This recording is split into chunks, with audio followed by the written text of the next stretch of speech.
आज अनुपमा के एपिसोड में कहानी ने एक खतरनाक मोड़ ले लिया है। रजनी ने अनुपमा को जलाने की साजिश रची है। जानबूझकर उसके घर में लगवा दी है आग। लेकिन रजनी की चाल उल्टी पड़ जाती है क्योंकि जिस घर में आग लगी थी वहाँ अनुपमा नहीं बल्कि रजनी की ही बेटी मौजूद थी। आग लगते ही घर के बाहर राही परिवार के सभी लोग और मोहल्ले वाले जमा हो जाते हैं। सब डर जाते हैं कि अंदर फंसी लड़की को कुछ हो जाएगा। उसी वक्त अनुपमा वहां पहुंचती है। बाहर खड़े लोग चिल्लाने लगते हैं कि अगर अनुपमा अंदर गई तो दोनों जिंदा नहीं बचेंगी। अब सवाल ये है, क्या अनुपमा रजनी की बेटी को बचा पाएगी? क्या रजनी की साजिश सबके सामने आ जाएगी? आने वाला है नया शौक, पूरा वीडियो ज़रूर देखें। सीन शिफ्ट होता है और देखते हैं कि घर के बाहर सब खड़े हैं। रजनी की बेटी डरी हुई है, कांपती हुई रजनी की बेटी रोते हुए। ये सब मम्मी ने किया है। ऐसे काम मम्मी के सिवा कोई नहीं कर सकता। पूरा घर चौंक जाता है। सबकी निगाहें अनुपमा पर आ जाती हैं। अनुपमा का इनकार। अनुपमा शांत लेकिन मजबूत आवाज़ में, नहीं, मैं ये नहीं मान सकती। कोई माँ अपनी ही बेटी के साथ ऐसा नहीं कर सकती। अनुपमा की आंखों में दर्द है लेकिन वो बिना सबूत किए किसी पर इल्ज़ाम नहीं लगाती। तभी कहानी लेती है एक नया मोड़। दरवाज़ा खुलता है और वहाँ खड़ा होता है रजनी का बेटा, उसके साथ उसकी वाइफ। पूरा माहौल भारी हो जाता है।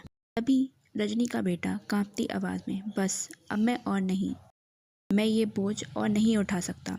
वो सबके सामने झुक जाता है। रजनी का बेटा, ये सब मेरी माँ ने किया है।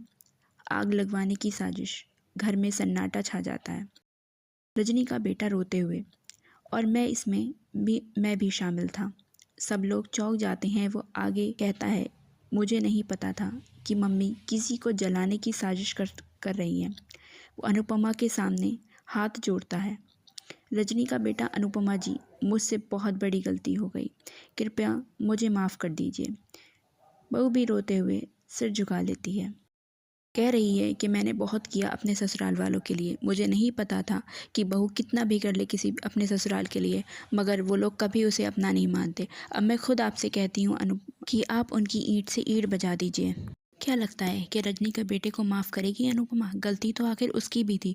उसने अपनी माँ का साथ दिया, भले ही वहाँ पर उसी की बहन थी। और यही रजनी का बेटा कह रहा है कि मेरी एक गलती की वजह से आज शायद मेरी बहन ही नहीं बचती। मगर क्या लगता है कि अनुपमा करेगी माफ़? क्या राही करने देगी अनुपमा को, रजनी के बेटे को माफ़? सीन यहाँ ख़त्म नहीं होगा। अब आने वाला है एक बड़ा ट्विस्ट। अब हम देखने वाले हैं कि अनुपमा लड़ाई लड़ेगी रजनी के ख़िलाफ़। उसने सोच लिया है कि वह अब रजनी का पर्दाफाश करके रहेगी। उसकी चालें अब सारी की सारी वो नाकाम करके रहेगी। बहुत हो गया रजनी का, अब अनुपमा नहीं रुकेगी। उसने बहुत बर्दाश्त किया रजनी को, हर बार उसे माफ़ किया है, मगर इस बार नहीं। इस बार बहुत हुआ। इस बार शायद अगर वो टाइम पे नहीं जाती तो प्रेरणा की जान ही चली जाती, और बल्कि वो किसी और की नहीं बल्कि रजनी की ही बेटी थी। खुद की बेटी के लिए, खुद की बेटी के साथ ऐसा कौन करता है? कैसी औरत है, अपनी ही बेटी को मारने चली थी। अब होगा धमाका। हम देखेंगे कि अनुपमा ने लिया है एक अलग रूप। अनुपमा ने बजाया शंख रजनी के खिलाफ जंग का, एक नए अवतार में। सफ़ेद कपड़े और केसरी रंग साफा, एक हाथ में है तलवार। क्या करेगी, कैसे जीतेगी जंग रजनी के खिलाफ? वीडियो अच्छी लगी तो वीडियो को लाइक करिए, चैनल को सब्सक्राइब करिए। क्या लगता है आपको, अनुपमा जीत पाएगी रजनी से? कमेंट में बताइए।